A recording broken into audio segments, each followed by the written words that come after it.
Garnacho hasn't stopped. Garnacho has scored in stoppage time. And Manchester United have nicked it. For updates in the world of football. Sterling for Liverpool. He's seen Henderson face to face with Fernandinho. Henderson! Oh wow! Lift the Anfield roof. Company's error, yes. Formula One. Because down the inside now comes Carlos Sainz on Lewis Hamilton. Sainz just squeezes Hamilton, who goes over the rumble strip. Cycling, boxing. Basketball and lots more. Listen to us live on Sport Rush, Mondays to Fridays, 12:30 p.m. to 1 p.m. on Al-IyamoyeTv Radio. For more inquiries, please call 0806-242-9799. Sport Rush, your everyday dose of sport.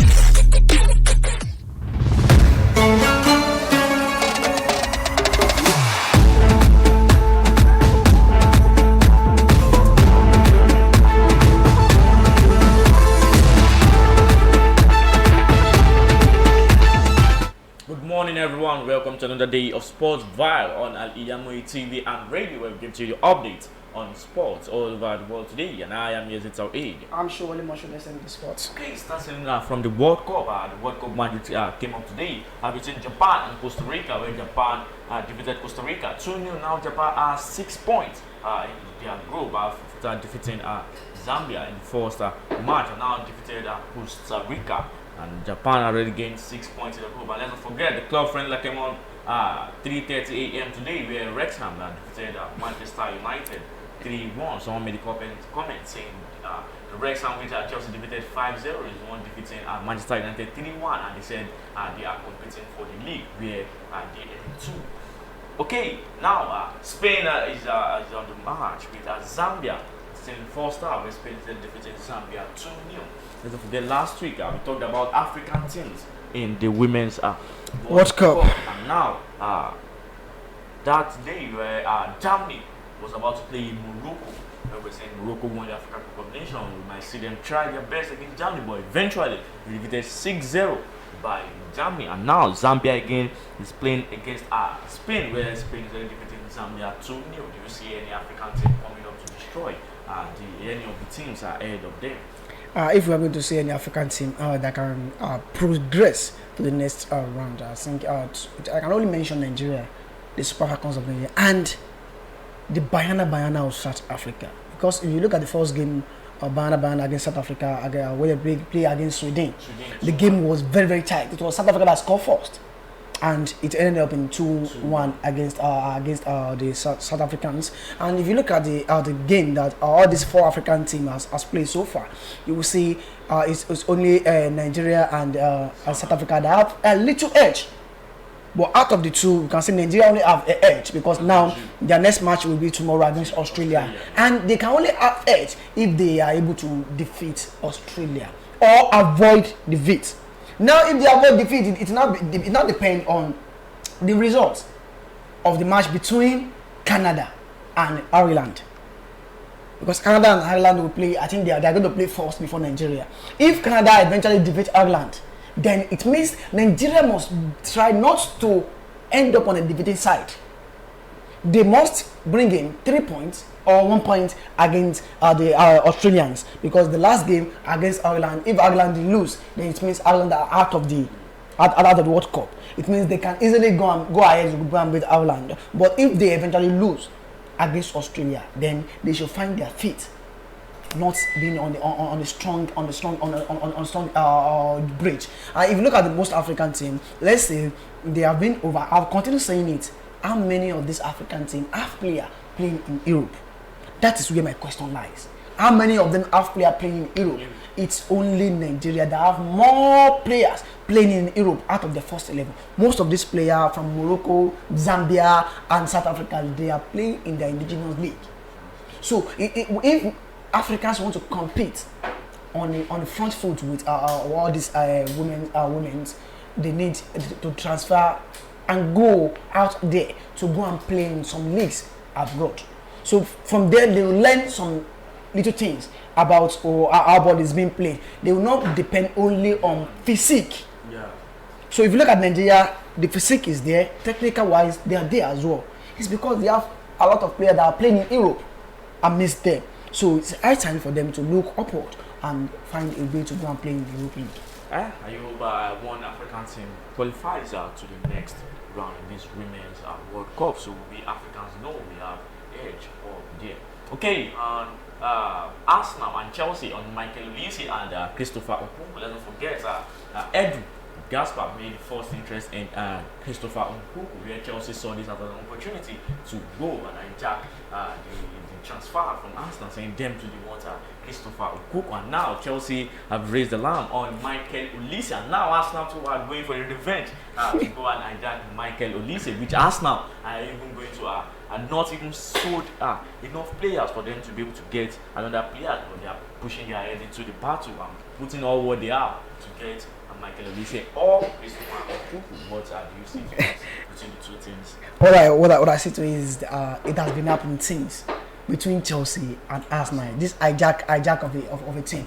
If you look a little back then, if you look at the issue of Didier Drogba, I think Arsene Wenger make a comment then and it was Arsenal that's supposed to sign Didier Drogba. Same thing as Eden Hazard. Same thing as John Mata. All these players are players that Arsenal have been dreaming to, but then maybe because of the lifestyle we know Arsenal then of not being spending a huge amount of money on a player. Chelsea will eventually buy the player because of the transfer fee that Chelsea will pay. But now the story has changed. The story has changed in the sense that the player that Arsenal compete for, sometimes you might not see Chelsea competing for the player. And don't forget Mikhailo Mudryk as well. Recently, when Chelsea hijacked Mikhailo Mudryk from Arsenal, all just because of maybe £3 million. Now they have issue now of Mamadou Kudus Olise. That's happened on Christopher Nkunku as well. Maybe then Arsenal has not been trying to pay a huge amount of money on a player. Now Michael Olise and Mamadou Kudus, the news has came out that Chelsea are on the verge of completing deal for Mamadou Kudus from Ajax Amsterdam. Now it was Arsenal that bring up this issue of a player. Chelsea went ahead to start discussing with the player and possibly with Ajax Amsterdam. How much? £40 million. Possibly £35 million will bring in Mamadou Kudus. How old? 22 years of age. He scored 18 goals last season for Ajax Amsterdam.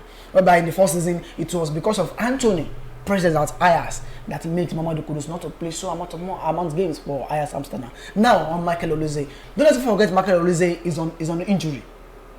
He had injury when he was playing for France under 21 against Norway. He was injured. Now the issue now would be, if all this thing brings in Michael Olise, would they be able to give Michael Olise the playing chance? Because according to the injury, he had an hamstring injury. According to the injury, Michael Olise will miss the start of the season, which means all these teams, these two teams, Chelsea and Arsenal, most of their players will have been having a good performance, and when it comes, we'll be able to just jump into the team like that. But the team I see that is possible to sign Michael Olise so much is Chelsea. Just because of the competition in the midfield and the flank position from Chelsea. Chelsea doesn't have most players that are doing very well from the flank and in the midfield position. If you look at Arsenal have Bukayo Saka, Martinelli, Trossard, and Nelson, all the guys in the midfield, Kai Havertz, and the likes. So and don't forget, there is this link between Patrick Vieira and Michael Olise and Arsenal. Now there's no link between Patrick Vieira and Chelsea and Michael Olise. Patrick Vieira is now the new coach of Strasbourg in French Ligue 1, which is owned by Chelsea. So it's now be a competitive bidding war between the both sides. But I see possibly Chelsea signing Michael Olise because Arsenal need to sell before they can buy. And Chelsea have sold a lot of players now. They have the money with them. They can bring in players. I still Michael Olise and Mohamed Kudus ending up at Chelsea. Okay, on Arsenal, we have a current Tierney where when they played the match against Manchester United in USA, fans were clamoring that Arteta should use Tierney more in the game. Do you see this as the right decision? If Arteta says Tierney should stay in the team? I think it's high time because Arteta see the difference between Tierney and Zinchenko. Because Zinchenko is more of most attacking left back. Even though I could say Zinchenko was converted to midfield position by Pep Guardiola, and he has not adapted to the style of play of Pep Guardiola of roaming forward, forgetting the centre back defensive duty. If you look at most of the games Sissoko played last season, most of these games are played from the midfield position.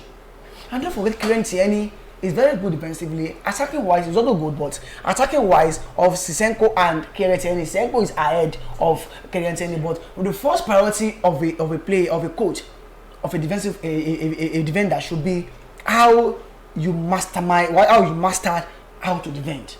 The second thing, the primary objectives of a defender is to know how to defend.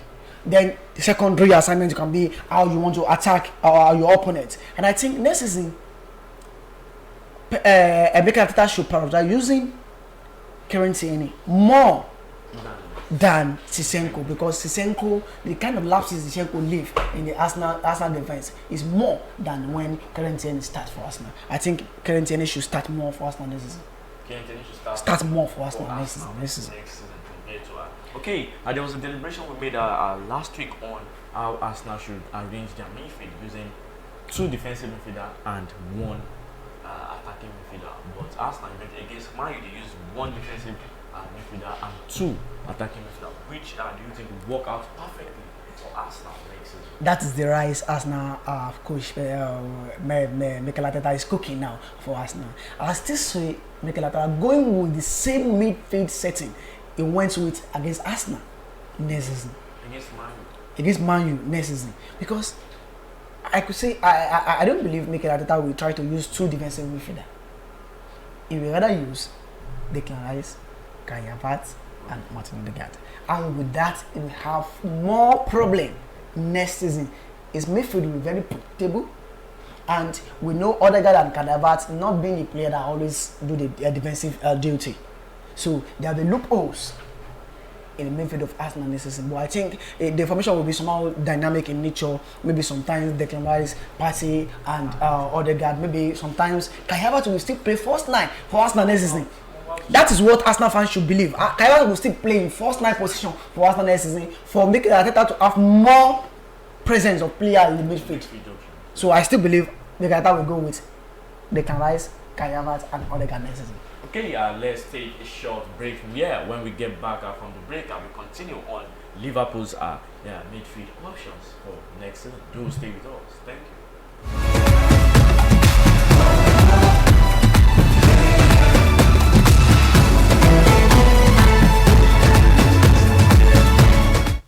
Thousands have been disappointed severally in their bid to see greener pasture abroad. To those quack in the traveling agency business, it is a rocket science. That is not our case at TAOHEED Travels and Tour. We have in-depth details on how to successfully, without stress, help you process and secure your visa to anywhere in the world. Do you want permanent residential visa, visiting and tourism visa, student visa to places like Europe, America, Asia, Africa? It's not at TAOHEED Travels and Tour. Our years of experience and expertise speaks volume for us. Let's process and secure visa for you to UK, USA, and Canada within a twinkle of an eye. We offer Hajj and Umrah services to our Muslim faithfuls. What are you waiting for? Consult us at number 9 TAOHEED Central Mall, Sholanke Street, behind Laroy Hotel, Abiola Way, Abeokuta. 0802 733 0900 or 0806 578 4060. Stop wasting money. Pay for peace of mind. Talk to TAOHEED Travels and Tour.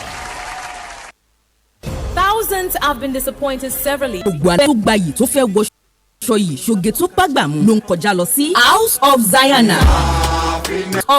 Of Zion, the name I know when we talk of top-notch fashion, quality materials and class. House of Zion, Letima Rojulo. Egypt, Malaysia clothing, Dubai, àwọn designer ṣe, àwọn ìtẹ̀lẹ̀ bàtà tó jìnnà tí wọ́n wọ̀ China, àwọn aago kájọ tó ń ka wákàtí ọjọ́, designer sunglasses and perfumes pẹ̀lú àwọn gbogbo nǹkan tóbìnrin àsìkò ló gbà. Mo débẹ̀ ojú mi ń ṣe kámi èmi ni ó rà èmi ni ó mú gbogbo ẹ̀yin mùsùlùmí sìn tẹ́ gbòógè gbọ́ wá nílò jàlábíà ìjáb àti àbáyà lóríṣiríṣi. House of Zion lẹ́ò ti rí gbogbo Zion wà ní 52 Ọlọ́run ṣògo road adjacent Redeemed Church Agape Parish Bẹ́òkúta lórí Instagram House of Zion 08165688618 House of Zion ilé ìta àjà tá a ti ń tojúlówó aṣọ àti nǹkan gẹ̀tì.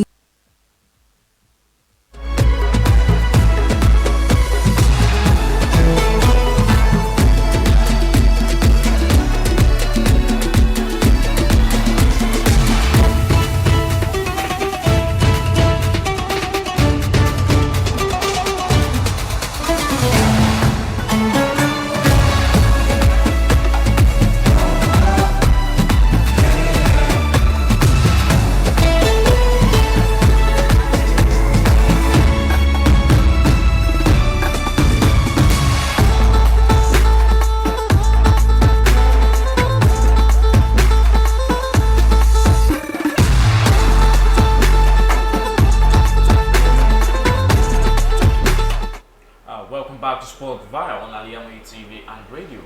As I said earlier, we're going to continue on Liverpool's midfield options, where Liverpool took £87 million for Lavia, where Southampton rejected and want £50 million on Lavia.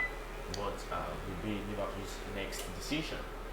I think in the transfer market now, as it's happening in Nigeria, where we have hiking pump price of fuel, and same thing in the transfer market, because now I think West Ham, Arsenal deal has opened so many teams to be selling player at a high price. If you look at Lomi, he joined West Ham Southampton from Man City for just £4.5 million, and he has only played one season with Southampton. Now you said you want £50 million on a player that just only played one season.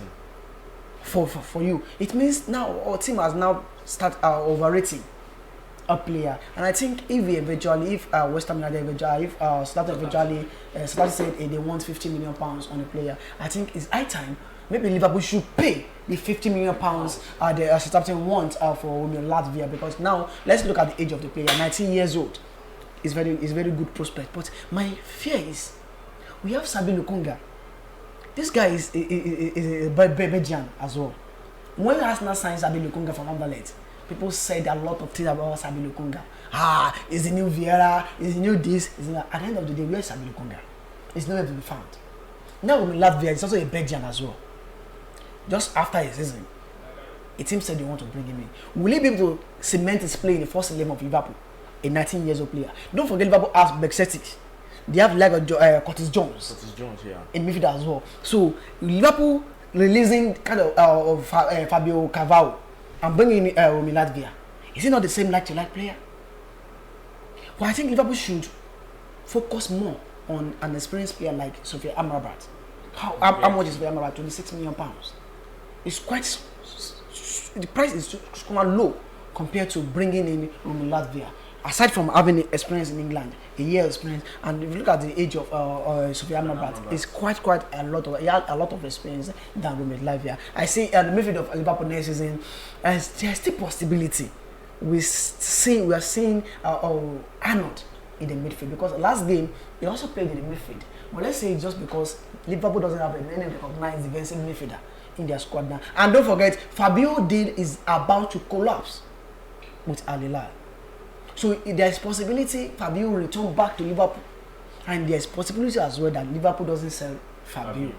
So in the midfield, if Fabio doesn't leave, we still say Fabio, Szoboszlai, and McAllister, and another back to the right back position. Okay, now still on Liverpool, let's talk about the forward options for Liverpool. We have Salah, we have Nunes, we have Diaz, we have Gakpo for Liverpool in the forward.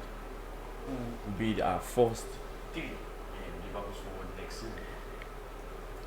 In my opinion, I'll go with Mohamed Salah, the left, the right, I'll go with Luis Diaz, and striking position, I'll go with Gakpo. Gakpo or Jota. Darwin will still be coming in, going in and out of the team.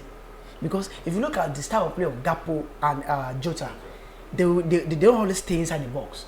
They join the attack. You will see the interchange between Salah, Diaz, and if you look at Diaz, they really missed this guy last night after he went on the injury against when they play against Arsenal. And I think the front line for Arsenal, the Liverpool next season will be Mohamed Salah, Luis Diaz, and possibly Cody Gakpo.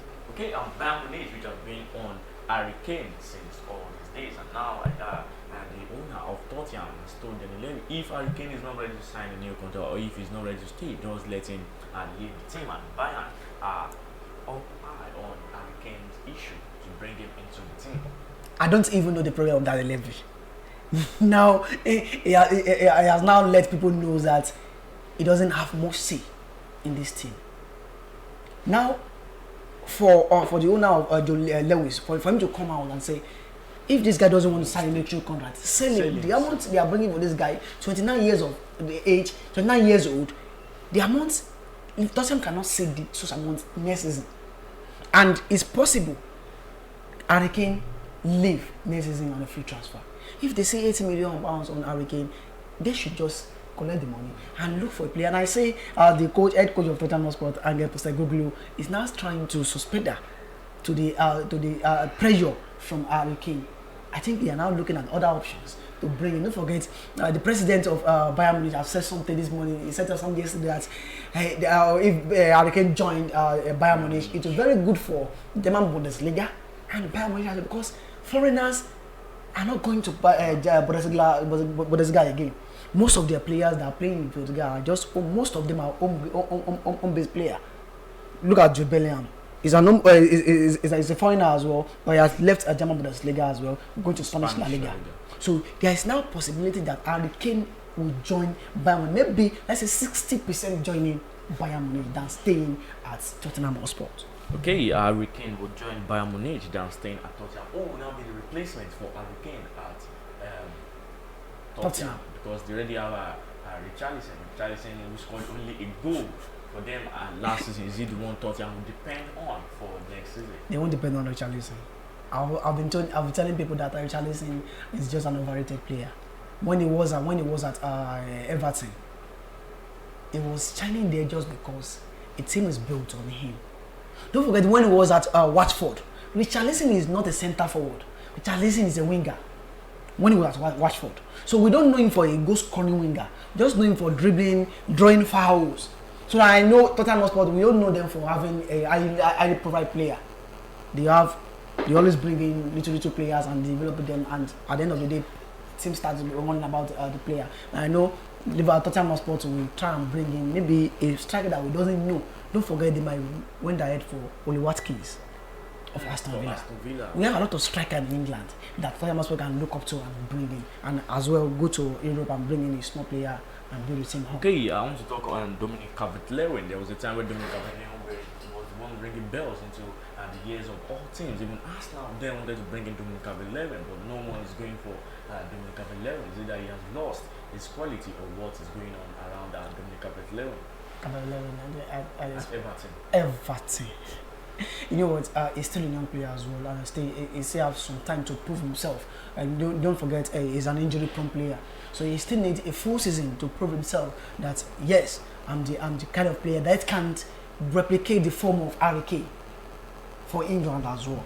So it's still possible. It's possible Tottenham Hotspur even go for Calvert-Lewin, but he still has much time to play in football and prove himself and be an injury-free player before people can say Dominic Calvert-Lewin as a good scoring striker. Okay, lastly on Anthony Elanga, which has eventually joined Nottingham Forest. Won't Manchester United regret their decision on Anthony Elanga? They won't regret at all. What is the impact of Anthony Elanga at Manchester United? Don't forget, Amad Diallo has come back from his loan. So I don't see Manchester United missing Anthony Elanga as well. They have a lot of player in the front in the wing position. So I don't see Manchester United missing Anthony Elanga as well. Okay, we've come to the end of Sports Vibe today on Al-IyamoyeTv and radio. Don't forget to like, follow, share all our programs on Al-IyamoyeTv radio, and don't forget to subscribe to our YouTube channel and click on the notification bell for more programs like this. I remain YAZID TAOHEED. I'm sure what I'm this spot. Tell you a goodbye. Oh,